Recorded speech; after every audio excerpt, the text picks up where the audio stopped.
नागपूर शहरातून एक अत्यंत हृदयद्रावक आणि अस्वस्थ करणारी घटना समोर आली आहे. मनकापूर पोलीस स्टेशन हद्दीतील पिटेसूर परिसरात एका खदानीच्या पाण्यात बुडून अवघ्या 11 वर्षीय चिमुरड्याचा दुर्दैवी मृत्यू झाला आहे.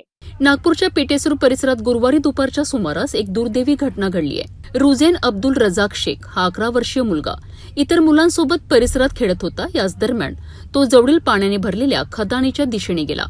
खेळता खेळता त्याचा तोल गेला आणि तो थेट खोल पाण्यात पडला. या घटनेची माहिती मिळताच परिसरातील नागरिकांनी तातडीने घटनास्थळी धाव घेतली. माणकापूर पोलिसांनाही याची माहिती देण्यात आली. नागरिक आणि पोलिसांनी संयुक्तपणे शोध मोहीम सुरू केली. जवळपास अर्धा तास सुरू असलेल्या अथक प्रयत्नानंतर रुझेनला पाण्याबाहेर काढण्यात आले. मात्र त्यावेळी त्याची प्रकृती अत्यंत गंभीर होती. घटनास्थळी उपस्थित काही नागरिकांनी त्याला तातडीने CPR देण्याचा प्रयत्न केला. प्रत्येक क्षण महत्वाचा असताना त्याचे प्राण वाचवण्याकरिता शक्य ते सर्व प्रयत्न करण्यात आले. परंतु दुर्दैवाने तोपर्यंत खूप उशीर झाला होता आणि डॉक्टरांनी त्याला मृत घोषित केले. या घटनेनंतर संपूर्ण परिसरात शोककळा पसरली. स्थानिक नागरिकांनी प्रशासनाविरोधात तीव्र नाराजी व्यक्त केली. नागरिकांच्या म्हणण्यानुसार या खदानीत यापूर्वीही अपघात आणि जीवितहानीच्या घटना घडल्या आहेत.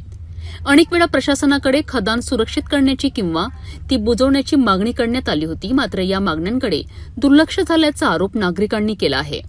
स्थानिकांच्या मते उघडी आणि पाण्याने भरलेली ही खदान परिसरातील लहान मुलांकरिता कायमच धोकादायक ठरत आहे.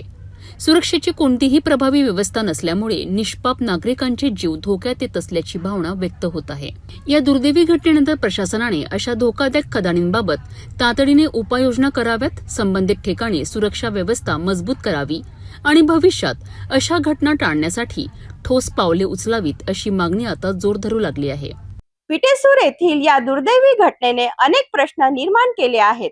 वारंवार मागण्या करूनही धोकादायक खदानीबाबत योग्य उपाययोजना का करण्यात आल्या नाहीत? अशा निष्काळजीपणामुळे आणखीन किती निष्पाप जीव धोक्यात येणार?